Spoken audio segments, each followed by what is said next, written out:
Millions of Americans are facing an onslaught of frigid temperatures with weeks of winter still ahead.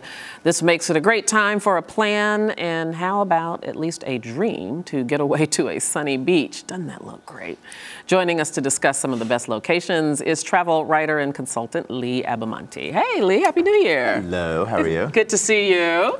You just came back from a great trip, and we'll talk about that in just a second. You went down to the South Pole. I did. Oh my gosh. But before we do that, let's conduct a little bit of business and talk about some of the best places to go in 2015. Sure. I'm going to walk you down 3, maybe 4 of these. You tell me why they're good to travel to. Okay. First of all, Alberta, Canada.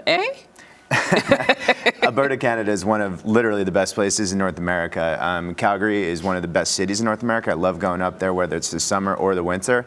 And then if you go up into Banff National Park, whether it's Banff or Jasper or Lake Louise, they just have some amazing winter sports and great mountain scenery, and even golf in the summer. So it's just a great place to go. I love it up there. I would imagine this next one is a good time to go, a good place to go no matter when. But Egypt, why is this year a good time? I literally was in Egypt about 6 weeks ago, and there was nobody there. So I understand there's a political issue, you know, they have political issues going on. But if you were ever thinking about going to Egypt, now's the time to go because it's never been cheaper. You can live like a king, stay in 5-star hotels, and literally, like, you can have the pyramids to yourself, or Aswan or Abu Simbel, and just see it for yourself. And nobody's going to harass you. They love tourists there. They go out of their way to protect you. So their political issues are what they are. Yeah, I think they even changed a few laws about a year or so ago trying to attract more tourism, maybe a little more liberal in how people can dress. It's a great time to go. Move on to the next one, Turkey. I love Turkey. Turkey's a great place, and a lot of people don't know much about it, and if they do, sometimes it's for the wrong reasons. So if you go to Istanbul or anywhere down the coast, all the way to the south, to the islands or wherever, you're going to have a great time. It's one of the Istanbul is one of the best cities in the world, really culturally diverse, great food, and on down to Izmir and Antalya and some of the islands. It's one of the best countries you can go to, and if you go to the center of the country, Cappadocia, like where they filmed Star Wars, it's awesome out there. It's great. Yeah, I've heard people talk about it. I'd love to go. Okay, let's come back to the Western Hemisphere and to Central America, Costa Rica. Costa Rica is a great place. It's been real popular for like 15 years now. It's big on ecotourism. You can pretty much do anything you want there, whether it's zip lining through the trees or bungee jumping or whitewater rafting or staying in eco-friendly hotels and green tourism. It's a great place to go. They have great food, and the Ticos, they're just wonderful people. Has the travel industry begun to reflect the declining price in oil and gas? So is it cheaper now to go places because of that? Well, unfortunately, airline prices have not gone down. So, you know, airlines, they cry foul for years that the oil prices are the reason the fares have gone up. But now that they're down like $2.50 or whatever, since they're high, the airfares are not going down. But it is, without a doubt, it's cheaper to drive or take trips around home, without a doubt. What's a good way? Just give a few tips. Everybody loves to talk about this. Do you have any new tips for how to find those great deals? My favorite way to do it is just to sign up for flight notifications. You can do that on any variety of apps or websites. My favorite is TripIt or TripIt Pro.